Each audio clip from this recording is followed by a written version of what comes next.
আমার নাম সমিত সোম। চূড়ান্ত সিদ্ধান্ত জানাতে 2 সপ্তাহ সময় নিয়েছিলেন সামিত সোম।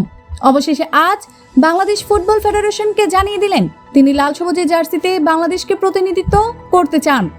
সূত্র জানিয়েছে, সামিত হ্যাঁ বলায় রোববার থেকে তার পাসপোর্ট তৈরির প্রক্রিয়া শুরু করবে বাফুফে। এই বিষয়ে আজ বাফুফের সহসভাপতি ফাহাদ করিম বলেছেন, সামিত আমাদের জানিয়েছে সে বাংলাদেশের হয়ে খেলতে চায়। এখন পাসপোর্ট করতে কোন প্রক্রিয়ায় এগোতে হবে, কতদিন লাগবে, এসব জানতে চেয়েছে সে। এশিয়ান কাপের বাছাই পর্বে বাংলাদেশের পরবর্তী ম্যাচ ঢাকায় সিঙ্গাপুরের বিপক্ষে 10 জুন। সেই ম্যাচের আগেই সামিতের পাসপোর্ট ও অন্যান্য আনুষ্ঠানিকতা শেষ করতে চায় বাফুফে। 27 বছর বয়সী বাংলাদেশি বংশোদ্ভূত সামিতের জন্ম কানাডায়। মা বাবা দুজনেই বাংলাদেশি, ফলে তার বাংলাদেশি পাসপোর্ট পেতে খুব বেশি সমস্যা হবে না মনে করছে বাফুফে।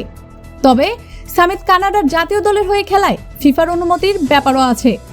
সব প্রক্রিয়া সম্পন্ন করা গেলে সিঙ্গাপুরের বিপক্ষে সামিতকে অভিষেক করানোর কথা ভাবছে ফুটবল ফেডারেশন। এ বিষয়ে সামিত আগ্রহী।